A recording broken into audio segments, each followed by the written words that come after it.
ఆవుల్ని సంతలో అమ్ముతుర్రు ఇక పనికిరాదని. డబ్బుల కోసమే, కేవలం డబ్బుల కోసమే ఆశించి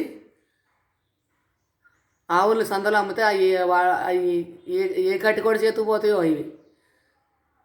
కన్నీరు పెట్టుకున్నాయి. నేను ఎప్పుడు కోదాడు అప్పుడప్పుడు పోయేస్తుంటా. ఆదివారం కానీ ఎప్పుడైనా పోయినానుకో మంగళవారం కూడా తరలిస్తుంటారు. మరి ఆదివారం అయితే తీసుకెళ్తారు ఆవుల్ని.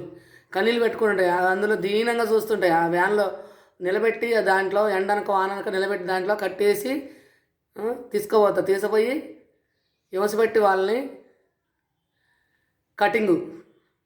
అది తినే పదార్థం కాదు, దయచేసి నన్ను అర్థం చేసుకోండి. గోవులకి ప్రాణం పెడదాం. అన్నదానం పెట్టినా పెట్టకపోయినా ఒక పూట బస్తాయి నుండి బతుకుతాయి. గోవులకు ప్రాణం పెడదాం. అందరూ ఆలోచించి ముందుకు రండి. సంతలో ఉన్న గోవుల్ని,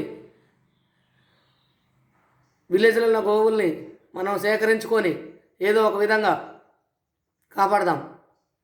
మంచి మంచి కోడలు, చిన్న చిన్న దూడలు కాపాడుకుందాం. ప్రకృతిని కాపాడుకున్నట్టే మనం కాపాడుకుంటే గోవుల్ని మన మన మన శ్వాస ఆశ అంతిగా కాపాడుకున్నట్టే సర్వం. ముందుకు రండి అందరూ. నేను చేసే సేవలో సాయంగా ఉండండి, చేయూతనివ్వండి. మీకు దోచన సాయం చేయండి. గోవుల్ని రక్షించుదాం, గోశాలలో ఉంచుదాం సురక్షితంగా. కొన్ని గోశాలలో అక్రమంగా డబ్బుల కోసం అమ్ముకుంటారు. చెప్పకూడదు అది, నేను చెప్పను, నాకు అన్నీ తెలుస్తున్నాయి.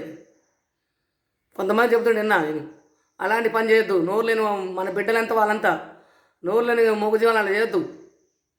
గోవును రక్షించుకుందాం. మన జాతీయ గోవు ప్రకటిద్దాం.